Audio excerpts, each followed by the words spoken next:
नमस्कार। प्रस्तुत करने जा रही हूँ मालती जोशी की कहानी शापित शैशव का दूसरा भाग। पिछले भाग में आपने सुना कि पारुल अपनी सौतेली माँ से बात नहीं करती। आखिर ऐसा क्या हुआ था उसके बचपन में कि उसे माँ नाम से ही नफरत हो गई। जानने के लिए आइए सुनते हैं दूसरा भाग। जरूर मिलिएगा, जी खुश हो जाएगा। दादी की 2 कॉपी हैं। उन्हें तो लगा शायद उन्हें रिमांड होम का गार्डन बनाकर भेज दिया गया है। आते ही शुरू हो गई। 6 महीने में तो मैं तंग आ गई। दादी से भी तो देखा नहीं गया। बोली, लड़की को उठाकर हॉस्टल में डाल दो। पापा तो ठहरे श्रवण कुमार। माँ की बात टालने का सवाल ही नहीं था।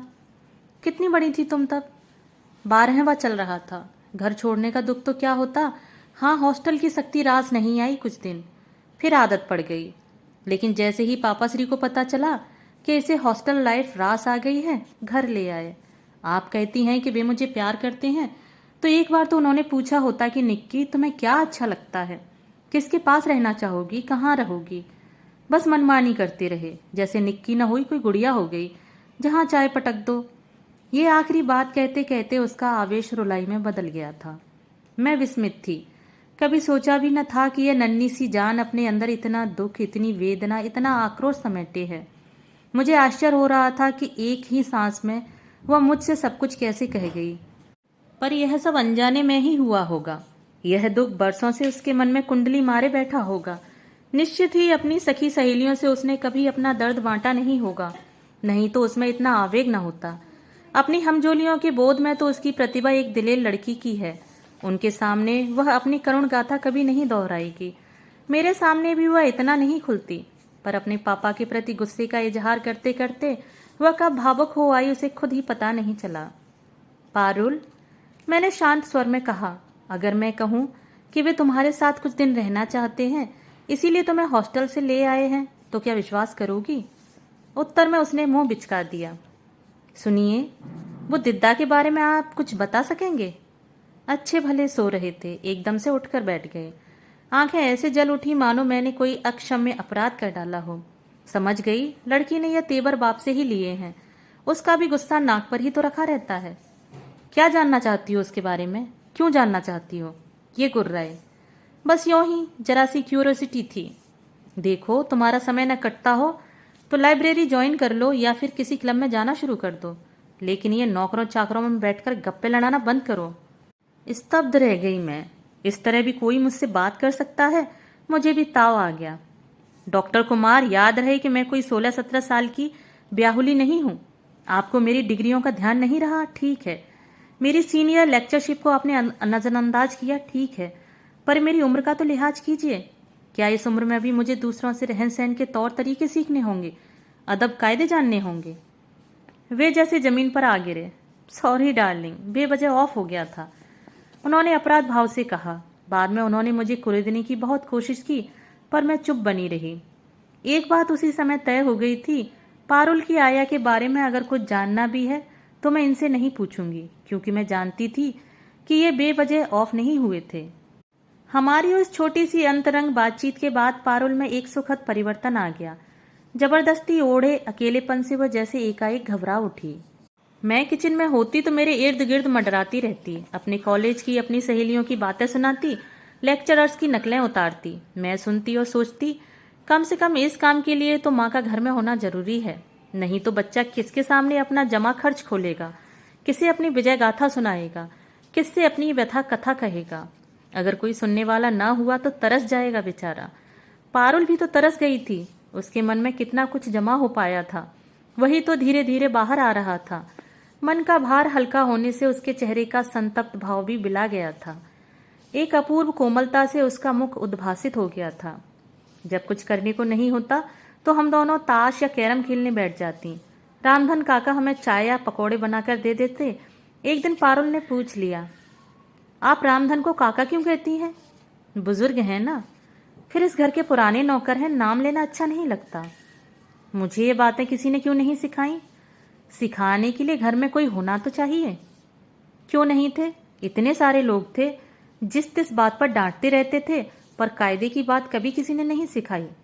दूसरे ही क्षण उसके चेहरे का तनाव कम हो गया। बोली, रामधन, मैं भी अब से तुम्हें काका कहूंगी, रामधन काका। रामधन हंस दिया। बेबी की इस सनक को उसने गंभीरता से नहीं लिया। वह लेने लायक थी भी नहीं। बरसों की आदत इतनी आसानी से छूटने वाली नहीं थी। हाँ, लक्ष्मी और रामधन से बात करने का ढंग जरूर सौम्य हो गया था, लेकिन पापा से उसकी अब तक कुट्टी बनी हुई थी। उनकी आहट पाते ही वह अपने दड़बे में घुस जाती थी। एक आध बार उन्होंने हमें साथ बैठे देख लिया था। हंसकर बाद में कहा था, युद्ध विराम चल रहा है। हाँ, अब आप नजर तो न लगाइए। एक दिन प्रसाद दंपत्ति आ गए थे। डॉक्टर प्रसाद कुमार के दोस्तों में सबसे घनिष्ठ हैं। दोनों पति पत्नी बड़े ही हंसमुख, खुशमिजाज और मिलनसार हैं। यूं तो पारुल कभी भी मेहमानों के सामने नहीं आती, पर प्रसाद अंकल से उसकी पटती है। वे आते ही उसे खींचकर बाहर निकालते हैं, कॉलेज के हालचाल पूछते हैं, कभी कभी आइसक्रीम खिलाने बाहर भी ले जाते हैं। उनके बच्चों के साथ वह एकदम बच्ची बन जाती है। उनका गदबदा छुटकू जो 9 साल के अंतराल से पैदा हुआ है, बड़ा प्यारा है। पारुल तो उस पर जान देती है, देखते ही लपक कर उठा लेती है। उस दिन भी पारुल ने छुटकू को देखते ही किताब फेंक दी। फिर रवि, शशि और नन्हे हनी को लेकर सीधे छत पर चली गई। उन लोगों की धमा चौकड़ी की गूंज नीचे तक आ रही थी। दीदी, मिसेज प्रसाद बोली, अब आप भी एक प्यारा सा खिलौना ले आइए। निक्की को बच्चों का कितना शौक है, देख रही है ना। इस उम्र में बच्चे की कल्पना भी मेरे लिए हास्यास्पद थी। संयत स्वर में मैंने कहा, घर में जो 2 बच्चे पहले से हैं, उन्हें ही तो मैनेज करना कितना मुश्किल हो रहा है। नई मुसीबत मोल लेकर क्या करूंगी। कोई मुसीबत नहीं होगी भाभी, अपने आप दोनों रास्ते पर आ जाएंगे। घर में थोड़ी रौनक हो जाएगी तो इस तरह भागते नहीं फिरेंगे। और क्या, भाई साहब तो जब देखो अपने मरीजों से ही घिरे रहते हैं। दीदी, आप भी कुछ कहती नहीं हैं। भाभी क्या कहेंगी, काम जो इतना फैला रखा है, समेटने में देर तो लगेगी। उस वक्त तो समय कटना एक समस्या थी। अकेला घर काटने को दौड़ता था, इसीलिए बेचारा अपने को उलझाए रखता था। मैं दोनों की बातचीत तटस्थ भाव से सुन रही थी। एकाएक पूछ बैठी, आप इन लोगों को कब से जानते हैं डॉक्टर। कब से मतलब, हम लोग तो साथ में पढ़े हैं। तब तो आपने पारुल की मम्मी को भी देखा होगा। हाँ, मैंने तो देखा है, पर शायद संध्या ने नहीं देखा। क्यों डार्लिंग। हाँ, हम लोगों की शादी में वह नहीं थी। मैं जब पहली बार माताजी से आशीर्वाद लेने आई तो निक्की को देखा था। आया की गोद में चढ़कर घूम रही थी। तब बिन माँ की उस नन्ही सी बच्ची को देखकर बहुत दुख हुआ था। लेकिन वह आया भी गजब की थी भाभी, यह समझ लीजिए कि माँ से बढ़कर थी। इतनी अच्छी आया को उन्होंने निकाल क्यों दिया। यह आपसे किसने कह दिया। निकाला नहीं था भाभी, उसे टीबी हो गई थी। यहाँ घर में कैसे रखते। इलाज के लिए उसे हॉस्पिटलाइज तो करना ही पड़ा। कुमार ने खुद सारा इंतजाम किया था। वह जब तक ठीक नहीं हो गई, कुमार बराबर उसके इलाज के लिए पैसे भेजते रहा। उसके घर का पता जानते हैं। कुमार को मालूम होगा। नहीं, मैं उनसे नहीं पूछना चाहती। आप ही किसी तरह पता लगा सकें तो लगाइए। पता तो खैर टीबी हॉस्पिटल से ही मिल जाएगा, पर बात क्या है। मैं उसे वापस बुलाना चाहती हूँ। पर क्यों, अब तो वह बहुत बूढ़ी हो गई होगी। निक्की को भी अब आया की जरूरत नहीं रही। 8-10 साल में कोई इतना बुढ़ापा नहीं आता। डॉक्टर और निक्की को अब भी उसकी जरूरत है। उसके अवचेतन में अब भी वह बसी हुई है। उसे खोने का दुख अब भी उसके मन में ताजा है। मैं चाहती हूँ वह फिर से यहाँ आकर रहे और पारुल का बचपन लौटा दे। कुमार राजी होगा। वह मेरा जिम्मा रहा। पहले आप पता तो लगाइए। उसके बाद लगातार 3-4 दिन तक मैं डॉक्टर प्रसाद के फोन की प्रतीक्षा करती रही। चौथे दिन वे खुद ही आ गए। वह जानबूझकर ऐसे समय आए थे जब उनके मित्र घर पर नहीं थे। मैंने मन ही मन उनकी समझदारी की दाद दी। भाभी, मैंने आपका काम तो कर दिया है, मतलब गंगा गाई का पता तो लगा लिया, बट आई एम एफ्रेड आप उसे घर नहीं ला सकेंगी। क्या मतलब। मैं उसका पता लेने टीबी हॉस्पिटल गया था। वहां पता चला कि 6 महीने पहले ही उसे फिर से भर्ती किया गया है, और यह भी पता चला कि इस बार बीमारी बहुत अगले दौर में पहुंच गई है। क्या टीबी भी रिप्लेस होता है डॉक्टर। यह तो राज रोग है भाभी। इसे चाहिए अच्छी गिजा, अच्छी देखभाल। गरीबों के घर पर यह सब कहाँ से मयस्सर होता है। फिर अपना कोई होता तो देखभाल करता। वह तो भाई के घर पड़ी हुई थी, वहां तो अपने ही खाने के लाले होंगे। गंगा बाई बेचारी तो इन असुविधाओं की आदी भी नहीं है। शुरू से बंगलों में रही है, अच्छा खाया है, अच्छा पहना है।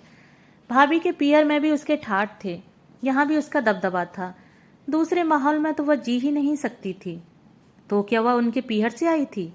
हाँ, निक्की की देखभाल के लिए उसे बुलवा लिया था।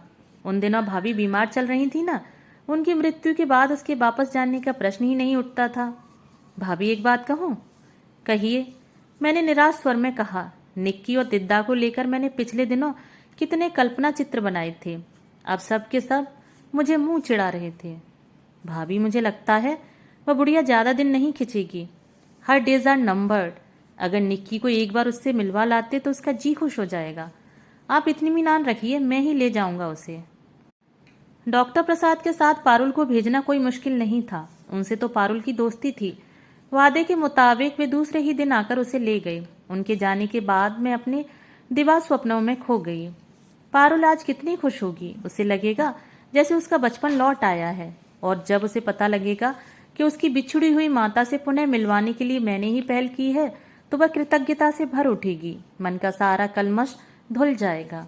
प्रसाद अंकल उसे यह भी तो बताएंगे कि दिद्दा के इलाज का सारा खर्च पापा उठा रहे हैं, तो फिर वह पापा को भी माफ कर देगी।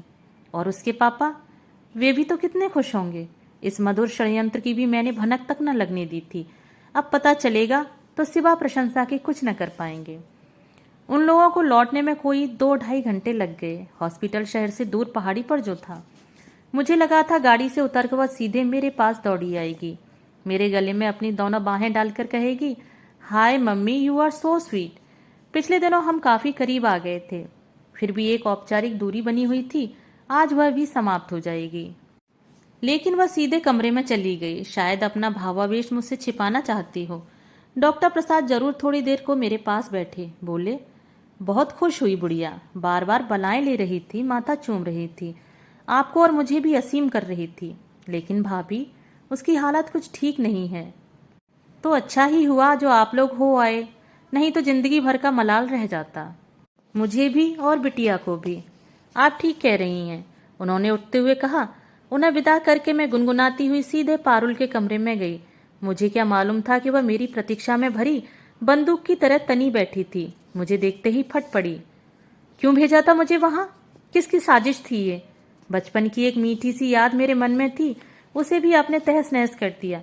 सौतेली माँ है ना आप, मेरा इतना सा सुख भी आपसे सहा न गया। और आप सोच रही हैं कि आपने बड़ा एहसान किया, मेरी पुरानी आया से मिलवार का बड़ा नेक काम किया। पता नहीं कितनी देर तक वह इस तरह बड़बड़ाई। मैं जड़ मूक बनी उसके आरोपों को झेलती रही। प्रतिवाद करने या आगे बढ़कर उसे सांत्वना देने का भी मेरा साहस न हुआ। उफ, मैं तो सोच भी नहीं सकती कि बचपन में इसी औरत ने मुझे पाला है। मैं तो यह सोचकर भी झुरझुरी हो आती है कि मैं उसकी गोद में खिलती थी, उसके पास ही सोती थी। उसने बताया कि वह मुझे अपने हाथों से खाना खिलाती थी। छी, मुझे तो वहीं उबकाई आने लगी। उसका कमरा, उसका बिस्तर, उसके कपड़े इस कदर बास मार रहे थे। उफ, उसका दर्द मेरी पकड़ में आ गया। दिद्दा उसके लिए एक मधुर एहसास की तरह थी, पर इस मरणासन्न वृद्धा से उसका कहीं कोई मेल नहीं था। उसका रोग जर्जर शरीर देखकर वह कांप गई थी। उसका स्नेहल स्पर्श उसे लिजलिजा गया था। एक तिलस्म था जो टूट गया था, और अब वह इन किस्सों पर आंसू बहा रही थी। मैं उसे समझाना चाहती थी कि पारुल, वक्त की मार किसी को नहीं बख्शती। हम सब धीरे धीरे काल के उसी अंधकूप की ओर बढ़ रहे हैं जहां सब कुछ विरूप हो जाता है, नष्ट हो जाता है। पर जीवन की नश्वरता का दर्शन समझने की भी एक उम्र होती है। पारुल तो अभी उम्र के उस दौर में थी जहां सब कुछ रसमय और रंगीन होता है। उसके लिए तो भविष्य का अर्थ विकास है, विनाश नहीं। वह इस कड़वे सच को, असुंदर यथार्थ को कैसे स्वीकारेगी?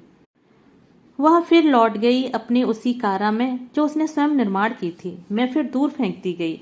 पहले भी हम दोनों में बोलचाल नहीं थी, पर तब इतना असहज नहीं लगता था। पर एक बार करीब आने के बाद फिर उसी स्थिति में लौट जाना बहुत क्लेश कारक लगता था। उसके पापा अक्सर छेड़ देते, क्यों, युद्ध विराम समाप्त हो गया, संधि वार्ता विफल हो गई? तो मैं गुस्से में यह भी नहीं कह पाती कि आपकी ही नजर लग गई, बस शर्म से सिर झुका लेती। जीवन फिर पुराने ढर्रे पर चल पड़ा था, एक रस और निरानंद। घर फिर द्वीपों में बंट गया था। इस बीच कई पर्व त्योहार आए, पर कोई हमें उल्लासित नहीं कर सका। उल्टे वे हमें और अवसाद से भर गए। 30 सितंबर को पारुल का जन्मदिन था। मैं मन ही मन कब से उसकी प्रतीक्षा कर रही थी। अच्छा खासा हंगामा करने का प्लान था, सारी तैयारी भी कर रखी थी। पारुल ने बातों ही बातों में बताया कि अरसे से उसका जन्मदिन घर पर नहीं मना है। इतने दिन तक तो वह हॉस्टल में ही रही थी, पिछले साल पापा को याद ही नहीं रहा। मैंने तय कर लिया था कि इस बार इतने सालों की कसर निकाल दूंगी, पर मेरा सोचा कुछ नहीं हुआ। पारुल ने साफ इनकार कर दिया। मैंने उसके लिए प्यारी सी ड्रेस खरीदी थी जो उसने नहीं पहनी। उसके लिए 3 रंगों वाला नाव के आकार का केक बनाया था जो उसने नहीं काटा। उसकी सहेलियों के लिए कलात्मक निमंत्रण पत्र बनाए गए थे जो उसने नहीं भेजे। मेरी सारी मेहनत व्यर्थ हो गई। दशहरे पर हम लोगों ने जबलपुर जाने का कार्यक्रम बनाया, उसने मना कर दिया। दीपावली पर हमने पूरे घर का रंग रोगन करवाया, पर उसने अपना कमरा खाली नहीं किया। मैंने रंगोली से पूरा आंगन भर दिया, पर उसने झांक कर भी नहीं देखा। घर में मैंने मिठाइयों के ढेर लगा दिए, पर उसने प्रशंसा का एक शब्द भी नहीं कहा। भैया दूज पर मैंने खास तौर से डॉक्टर प्रसाद के परिवार को आमंत्रित किया, पर उसने बच्चों का टीका नहीं किया।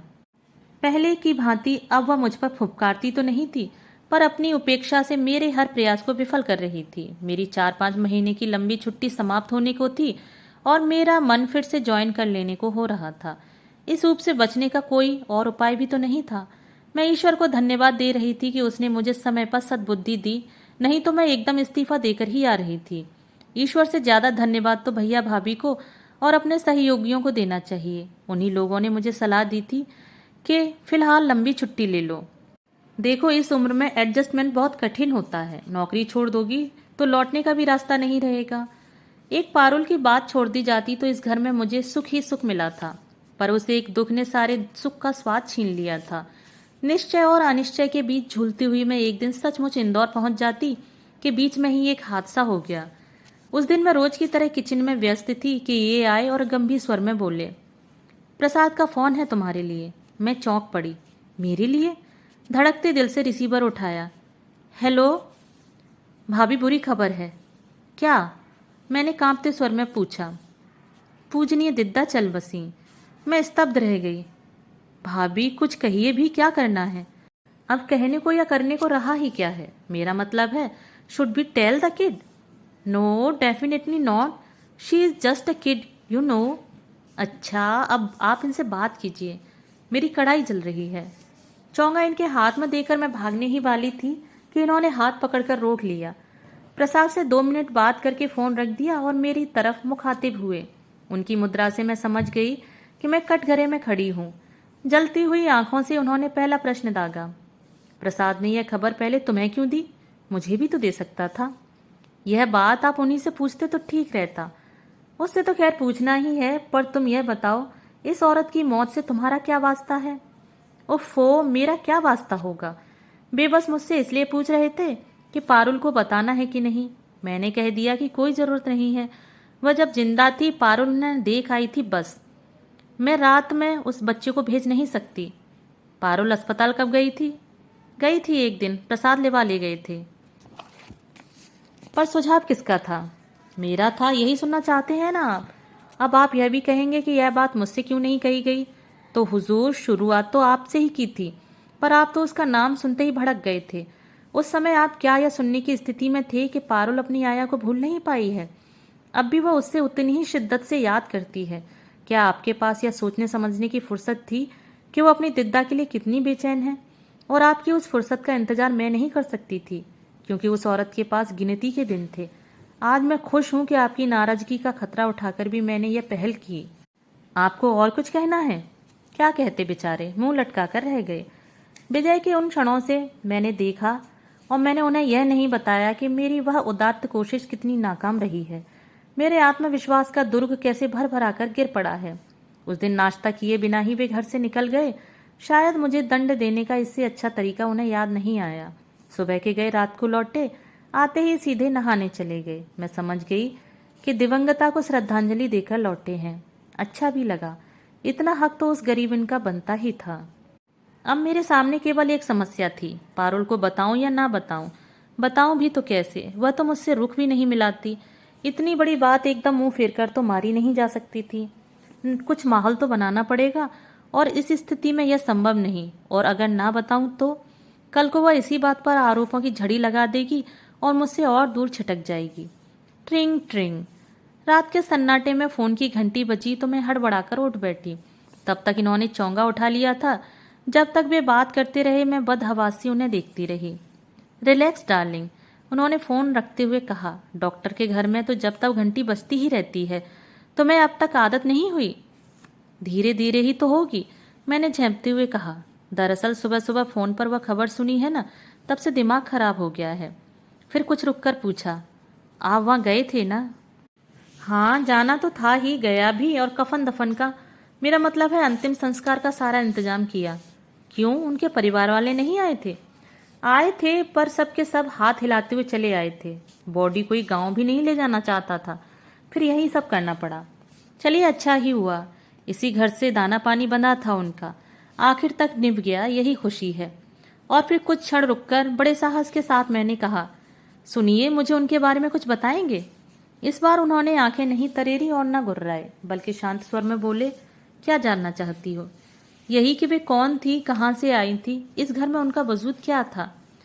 ऐसा कोई लंबा चौड़ा इतिहास नहीं है। रमा के भतीजों की आया थी, रमा की बीमारी में यहाँ आई थी। खासियत बस यही थी कि जब तक मेरे ससुर जीवित रहे, उसकी तनख्वाह उस घर से ही आती रही। ऐसा क्यों? इसलिए कि उस समय फुल टाइम आया रखने की मेरी हैसियत नहीं थी। हम लोग यानी मैं और अम्मा उसके लिए इतना उत्सुक नहीं थे, किसी तरह एडजस्ट ही कर रहे थे। पर रमा असुविधाओं में जीने की आदी नहीं थी, इसीलिए उसके पिताजी को दया आ गई। पर उनकी यह दया, यह मेहरबानी हमें बहुत महंगी पड़ी। क्यों? अपने ही घर में हम जैसे किसी के आश्रित हो गए। उसकी उपस्थिति हमें एक ही हीन बोध से भर देती थी, वह भी हमें हिकारत से देखती थी। मेरा तो फिर भी थोड़ा लिहाज करती थी, पर अम्मा को उसने कभी मालकिन का दर्जा नहीं दिया। बेचारी अम्मा, वे तो नौकरानी की नौकरानी बन गई थीं। वे दिद्दा के लिए चाय बनाती, नाश्ता देती, रोटियां सेकती। दिद्दा नाक भौं सिकोड़कर खाती और अपने साहब को कोसती कि बेबी को उन्होंने किस कुएं में पटक दिया है। क्या वे लोग बहुत अमीर हैं? अमीर थे। रमा की डैडी की शेयरिंग प्रैक्टिस थी, बहुत कुशल सर्जन थे वे। अपनी उंगलियों के कमाल से उन्होंने वैभव का साम्राज्य खड़ा कर दिया था, लेकिन उस साम्राज्य का योग्य उत्तराधिकारी उन्हें नहीं मिला। बेटा उनका डॉक्टर नहीं बन सका। शायद इसीलिए उन्होंने रमा के लिए मेरा चुनाव किया था। सोचा होगा, यह गरीब घर का बिना बाप का लड़का आसानी से काबू में आ जाएगा। मेरे पास अपना अलग साम्राज्य बनाने की कुवत थी। जो सोचा था वह मैंने करके भी दिखा दिया। पर देखने के लिए न रमा रही, न उसके डैडी। उन्होंने तो बस मेरे संघर्ष का दौर ही देखा। उन्हें, मेरा मतलब है पारुल की मम्मी को क्या हो गया था? दूसरी प्रेगनेंसी के दौरान छोटा सा एक्सीडेंट हो गया था।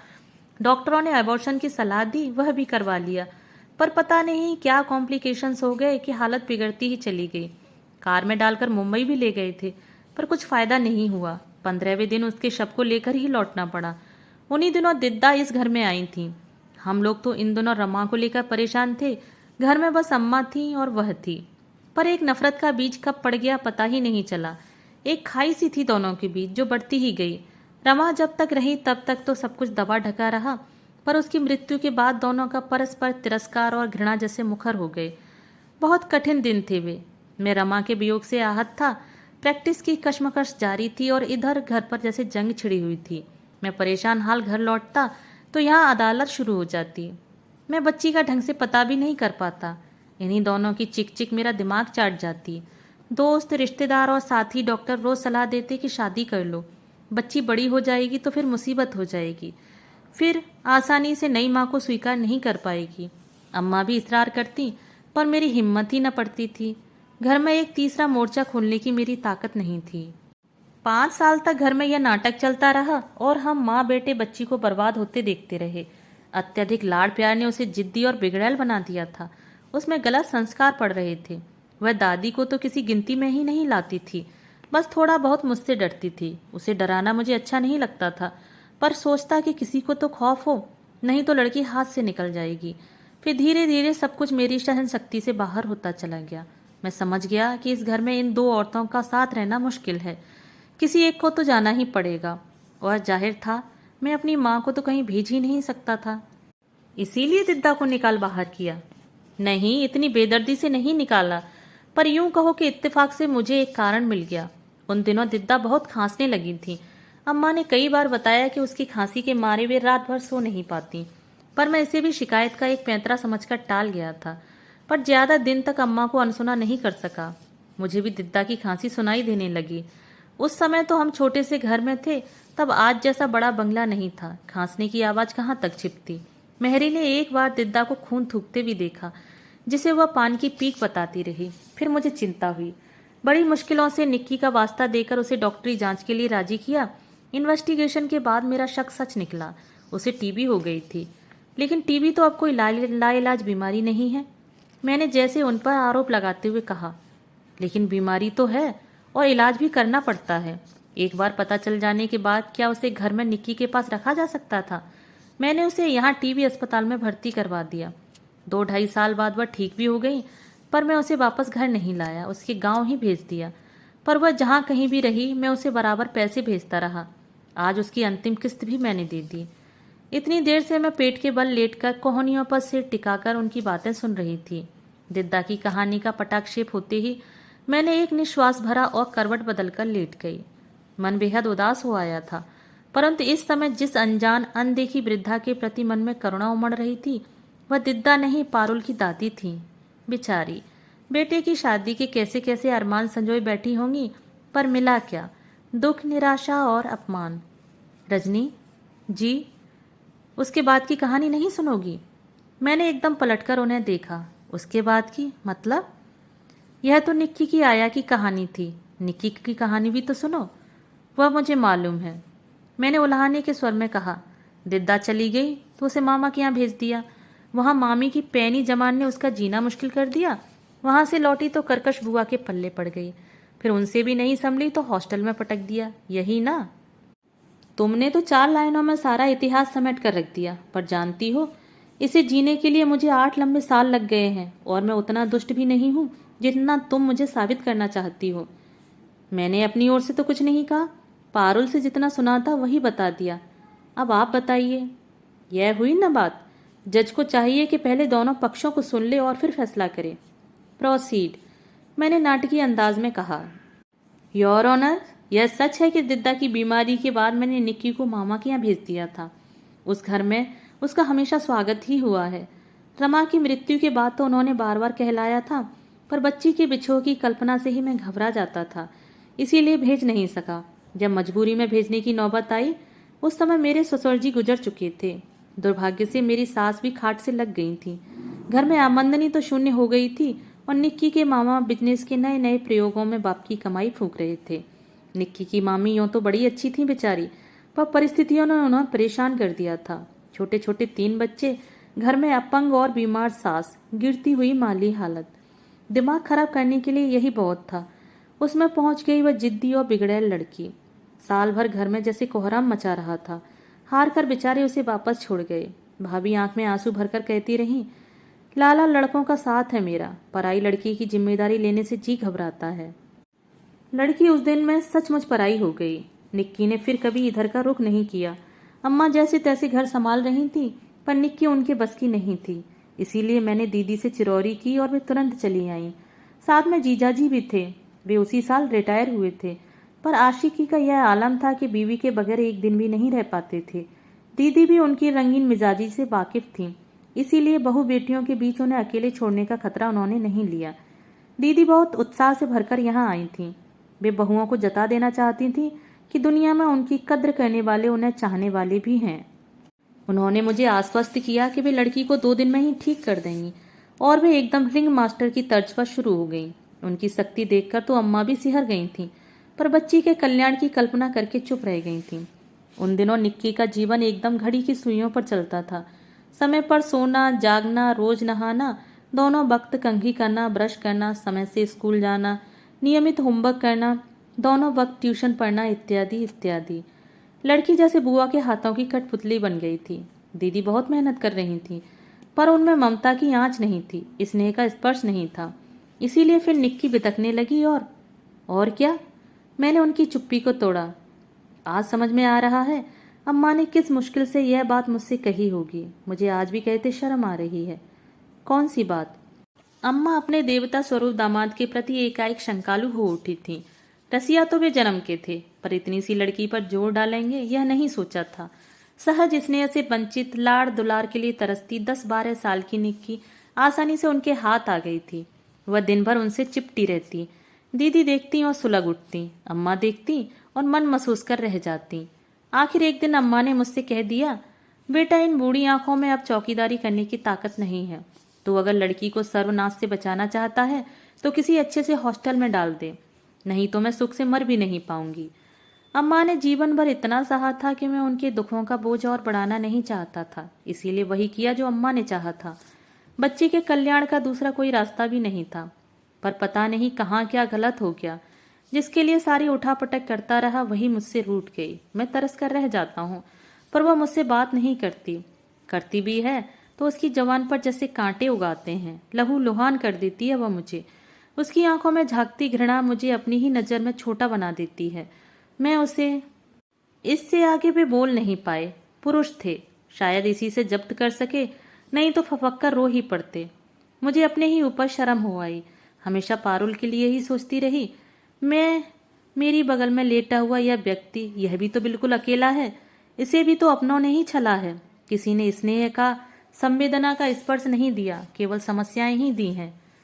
आपकी भूल क्या थी बताऊं? मैंने उनके बालों में उंगलियां फिरते हुए कहा। जिसके लिए आपने इतनी उठापटक की, उसके मन में झांकने की, वहां लिखी इबारत पढ़ने की आपने कभी कोशिश नहीं की। परिस्थितियों पर आपका वश नहीं था।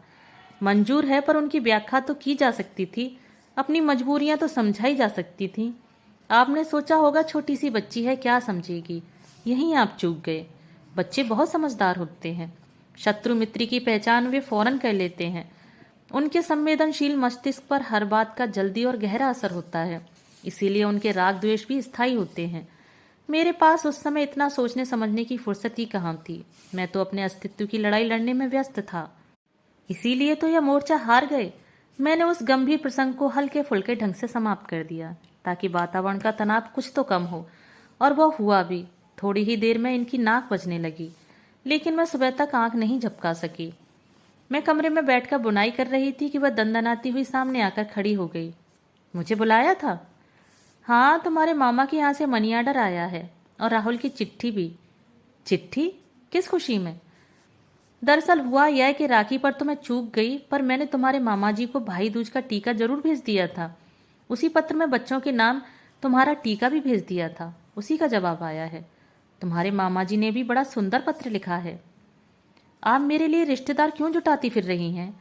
मैंने आपसे उसी दिन कह दिया था कि मुझे कोई इंटरेस्ट नहीं है। उस दिन की बात और थी पारुल, वे प्रसाद अंकल के बच्चे थे। उसे तुम रिश्ता जोड़ना कह सकती हो, पर ये तो तुम्हारे अपने भाई हैं, तुम्हारे मामा के लड़के हैं। नहीं, ना तो कोई मेरा मामा है ना भाई। आप ये चिट्ठी और रुपए अपने पास ही रखिए। कम ऑन पारुल, इतना गुस्सा नहीं करते। अच्छा 5 मिनट जरा बैठो तो, मुझे तुमसे कुछ बात करनी है। इस तरह तनकर खड़ी हो जाती हो तो मुझे टेंशन हो जाती है। अनिच्छा से ही सही, वह पलंग की पाटी पर बैठ गई, जैसे किसी भी क्षण उठकर चली जाएगी। अच्छा यह बताओ, तुम्हारा यह गुस्सा असल में किस पर है? मुझ पर या अपने भाइयों पर? अगर भाइयों पर है तो उन्हें माफ कर दो। अरे बचपन में तो सभी भाई बहन लड़ते झगड़ते हैं, सगे हों तब तो और भी ज्यादा। मेरी माँ कहती थी कि बचपन में जिनमें लड़ाई होती है, बड़े होकर वे भी एक दूसरे पर जान छिड़कते हैं। तो बेटे, बचपन की बातें इतने दिनों तक थोड़ी ही याद रखते हैं, सब भूल जाते हैं। देखो तुम्हारे भाई भी भूल गए हैं, तुम भी उन्हें माफ कर दो। और अगर तुम मुझसे नाराज हो पारुल, तो विश्वास करो, मैंने जानबूझकर तुम्हें चोट नहीं पहुंचाई। मेरा इरादा तुम्हारा जी दुखाने का नहीं था। दरअसल मैं सांस लेने के लिए रुकी तो एक बात बिजली की तरह मेरे मन में कौंध गई। मैं तुम्हें कभी उस जगह नहीं भेजती पारुल, पर मुझे उस मरणासन्न औरत की इच्छा का मान रखना पड़ा। फांसी पर चढ़ने वाली की भी अंतिम इच्छा पूछी जाती है, उसका सम्मान किया जाता है। फिर ये तो तुम्हारी दिद्दा थी। आप कहना क्या चाहती हैं? यही कि दिद्दा ने तुम्हें एक बार देखना चाहा था। तुम इन्हें कितना याद करती हो, उससे कहीं ज्यादा वे तुम्हें याद करती थी। तुम्हारे पास तो फिर भी एक दुनिया थी, स्कूल की, कॉलेज की, पुस्तकों की, सिनेमा की, सहेलियों की। लेकिन उनके पास तुम्हारी यादों के सिवा क्या था? इसीलिए उनकी इच्छा का मान तो रखना ही था। इतना हक तो उनका बनता ही था। उनके प्यार का कर्ज था तुम पर, उसे तो चुकाना ही था। सबको अपने हिस्से का कर्ज खुद ही उतारना पड़ता है। तुम्हें पाल पोस कर दिद्दा ने इस घर पर जो उपकार किया है, पापा बराबर उसका हिसाब चुकाते रहे हैं। अंतिम संस्कार तक उन्होंने अपना यह कौल निभाया है। अंतिम संस्कार? किसका? यही कहने के लिए तो मैंने तुम्हें यहाँ बुलाया था। चिट्ठी तो कोई भी तुम्हारे कमरे में दे आता, पर यह खबर तो मुझे ही देनी थी ना। पारुल जिद्दा नहीं रही। उसका सिहरना मैंने साफ देख लिया। अच्छा हुआ जो तुम लोग उस दिन अस्पताल हो आए। तुम्हें देखने की बड़ी साथ थी उन्हें। नहीं जाती तो मन में पछतावा रह जाता। वह पलंग की पार्टी पर बैठी थी। धीरे से मेरे पास सरक आई। मम्मी, मुझे क्या फिर वहां जाना पड़ेगा? मैंने देखा उसके होंठ कांप रहे थे और चेहरे पर भय पुता हुआ था। मृत्यु से साक्षात्कार करने का हौसला कितनों के पास होता है। फिर यह तो लाख दिलेर ही सही थी तो एक नन्ही सी लड़की ही। उसके बदहवास चेहरे को देखकर मुझे प्यार हो आया। उसका चेहरा अपनी हथेलियों में थामकर मैंने कहा, नहीं बेटे, तुम वहाँ क्यों जाओगी? प्रसाद अंकल ने कल पूछा भी था, पर मैंने साफ मना कर दिया। कहीं बच्चे भी ऐसी जगह जाते हैं? थैंक यू मम्मी, उसने कहा और धीरे से अपने को छुड़ा लिया। थोड़ी देर तक दीवार की ओर ताकते हुए चुपचाप बैठी रही। फिर सहमी सी आवाज में बोली, उस दिन उन्हें अस्पताल में देखकर मेरा मन कैसा तो हो गया था। वे बाहों में भरकर मुझे प्यार कर रही थीं और मैं भागने के लिए छटपटा रही थी। वे मेरी बलाएं ले रही थीं और मैं मन ही मन उन्हें कोस रही थी। उन्हें ये सब पता तो नहीं चला होगा ना? उसका स्वर इतना करुण था कि सांत्वना देना जरूरी हो गया था। उसकी पीठ पर हाथ फेरते हुए मैंने कहा, नहीं बेटे, उन्हें कुछ पता नहीं चला होगा, क्योंकि जो प्यार करते हैं वे आंख मूंद कर प्यार करते हैं। अपनों की गलतियां देखने वाली नजर ही उनके पास नहीं होती। सच मम्मी, उसने कहा और मेरी गोद में दुबक गई। दोस्तों, अभी आप सुन रहे थे मालती जोशी द्वारा लिखी हुई कहानी शापित शैशव। अगर आपको ये कहानी पसंद आई हो तो मेरे चैनल को सब्सक्राइब और मेरी वीडियो को लाइक और शेयर जरूर करें। धन्यवाद।